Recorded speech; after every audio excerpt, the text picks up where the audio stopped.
Hi everyone, it's Andre Noel Potvin from InfoFit Educators. I'm here because I want to talk a little bit about choosing a personal trainer. So I've come up with 9 tips that you should know prior to choosing a personal trainer or when choosing a personal trainer. First, you have to find a personal trainer. Now, to do that, it's best that you pick a personal trainer based on your location. Research has shown that if you find a personal trainer or a gym that is closest to your location and is convenient, then you're more likely to stick to your exercise program.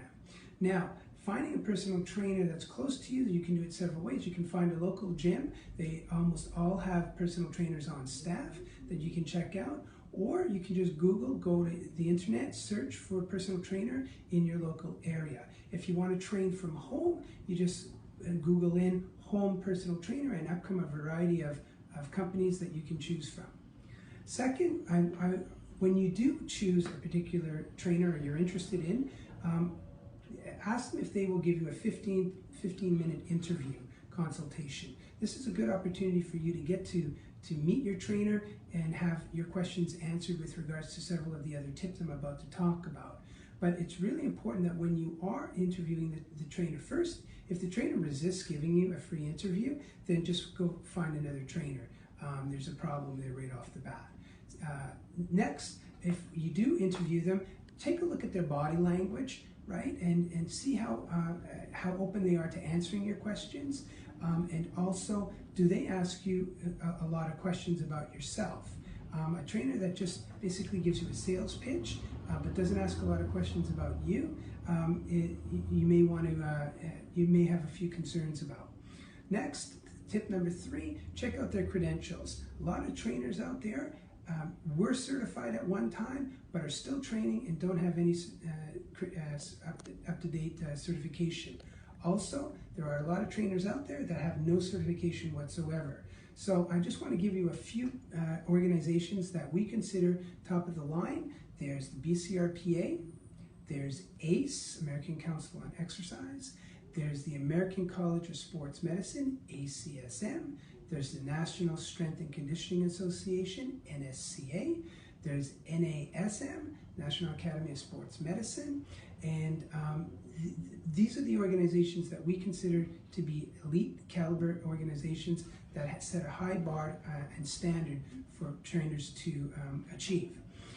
Next, you want to check, next tip is you want to check that they have insurance, preferably a minimum of $1 million insurance. If you can find that, there are good organizations that have $2 million of coverage, but you want to make sure that if something does go wrong, that they will be able to pay your medical bills. Also, most trainers have some form of bio online or up on a wall in the gym that they're training at. Check out the bio, check out their training philosophy, check out their expertise, and see if that matches your particular goals. So for example, if you like running, you want to find a trainer that likes to run as well and has experience in running. If you are someone with injuries, you want to find out that someone has some education in post-injury rehabilitation and works well with other healthcare professionals, specifically physiotherapists. Next tip is check out their experience. You want a trainer that has experience in your area. So generally, you know, we're a school for fitness professionals, so we train and certify personal trainers, and they come out and we give them a good opportunity to get their practicum experience. They may not have a lot of training experience initially, but they tend to focus on one particular area of specialization like general fitness, and they do a good job there. But their rates will tend to be a little bit lower than the trainer who's been training for several years. So you can pick and choose according to your specific needs. Next, ask them how they go about testing and assessing your progress. So there are some trainers out there that as soon as you hire them, they start training you right away. They don't check to see if you have any muscle imbalances. Maybe you sit at a desk all day, and I can absolutely guarantee if you sit at a desk all day, you will have muscular imbalances. So do they test for these muscle imbalances? Do they set up a program that will offset your general weak areas as well as improve your general overall conditioning, as opposed to just throwing you into the exercise? Next, you want to check if they what they have done on top of their certification. So, for example, all certifications require that the trainer continue their education and build on their knowledge and their skill base. So they have to take workshops and other courses that add on to their certification.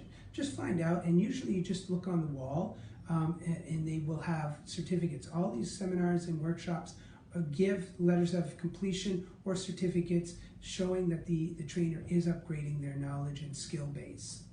Another tip is to ask for references. So it's okay to say, you know, can I call some of your other clients, find out, you know, a little bit about their experience, and also find out what are their successes. So trainers, you want to see that they do have some success working with other individuals. You can also check out their Facebook page, the trainer's Facebook page, to get an idea of a little bit about their personality. If you see there's a lot of party pictures going on the person's Facebook, you may not be a good fit for that particular trainer. Find out, you know, when you do call the references, find out, are they punctual? How organized are they? I can tell you there are a lot of trainers out there that are not very organized. They basically run by the seat of their pants. They show up and they just train you with no real plan set in place. So I want you to take these 9 tips and when you interview the trainer, ask them a lot of these particular questions. Well, those are the 9 tips for choosing your personal trainer. That's all I have for this week. I wish you the best in choosing your personal trainer, and happy training.